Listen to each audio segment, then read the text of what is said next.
35% des 100 premiers ports mondiaux qui n'ont pas encore entamé la démarche. Cela signifie que c'est pas forcément le guichet unique maritime n'est pas forcément l'apanage des pays développés. Est-ce que vous pouvez nous donner des exemples Absolument, Hervé. Il y a pas mal de ports aujourd'hui qui ne l'ont pas engagé. Bon, alors, je sais que nos grands ports français ont engagé cette démarche, assurément, et seront conformes à la réglementation assez rapidement. Mais un certain nombre de ports aujourd'hui, aux États-Unis en particulier, n'ont pas encore vraiment engagé, j'allais dire, la démarche de manière, ou des pays d'Asie aujourd'hui qui ont lancé ces procédures, mais sont encore très très loin d'être en conformité. Très très loin d'être en conformité. Il y a beaucoup de pays aujourd'hui, effectivement, qui ne l'ont pas mis en œuvre. Alors, il peut y avoir plusieurs raisons à cela. J'ai l'habitude de dire d'ailleurs une chose intéressante pour les pays, je m'entends, pas de titre personnel, alors intéressante pour les pays. C'est que la mise en œuvre d'un guichet unique maritime, c'est la porte d'entrée, puisque c'est une réglementation nécessaire pour les pays côtiers, c'est la porte d'entrée à la mise en œuvre de guichets uniques supplémentaires.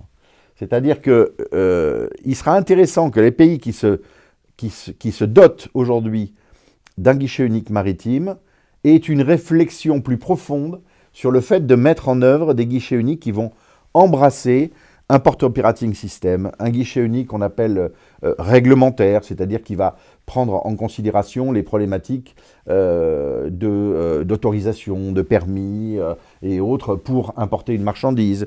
Et par ailleurs, pour aller plus loin, donc tout ce qui est guichet unique aujourd'hui douanier ou post-douanier, c'est-à-dire ce qu'on appelle la logistique jusqu'au dernier miles.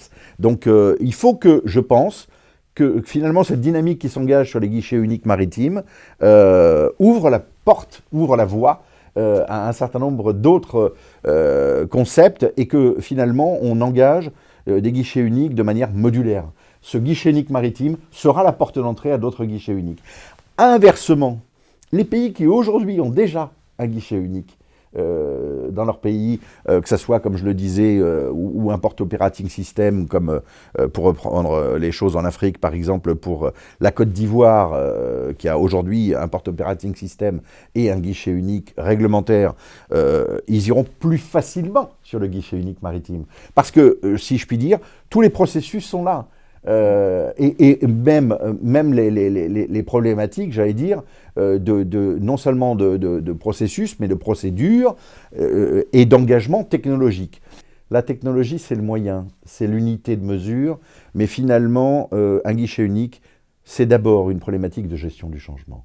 Et c'est d'abord une problématique d'homme, c'est une problématique de compréhension de la part des autorités, principalement au plus haut niveau de l'État, que ces processus-là, que ces guichets uniques, qu'ils soient maritimes ou qu'ils soient d'autres natures, sont des éléments de facilitation, d'harmonisation, de sécurisation aujourd'hui du transport et de la chaîne de commerce et de la chaîne de valeur du commerce. Merci, M. Gauchon. Merci, Hervé.